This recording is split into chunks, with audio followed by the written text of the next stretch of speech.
this is just a really easy visual for beginners to be able to determine. If you don't let your dough rise long enough, not enough time will have passed for the gases and bubbles in your dough to get light, airy, jiggly, and beautiful.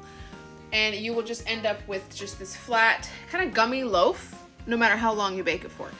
On the flip side, if you let it rise too much, it will have gone through all of the energy sources that are in the flour, and it will just completely deflate, fall flat, and then again you'll end up with a flat doorstop that is hard as a brick. So it's just about finding that perfect little middle ground, just enough, not too much. So I wish there were a magic number that I could give you to tell you how long it will take your dough to bulk ferment.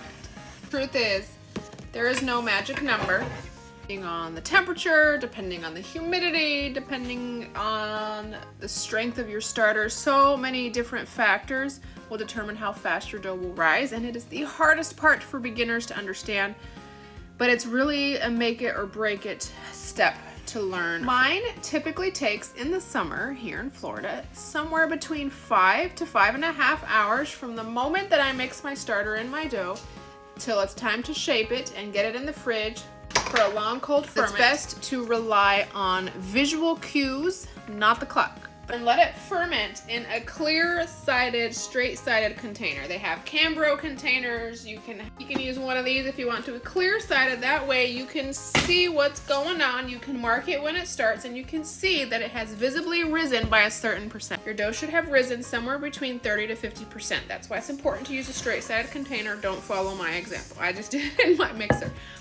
2, you can use the aliquot, okay? You put, after you mix your dough, you put 40 grams into a little 2-ounce cup, okay? This indicates a 30% rise.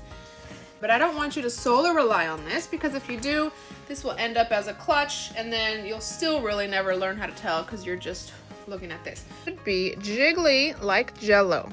You see how my entire mass of dough is moving around? It should be jiggly, visibly airy, fluffy. It does not look like a solid mass. There's also bubbles that have gone to the top. You see those bubbles? It's hard to see in here, but it should have a slightly domed top. It shouldn't be flat and falling flat, okay?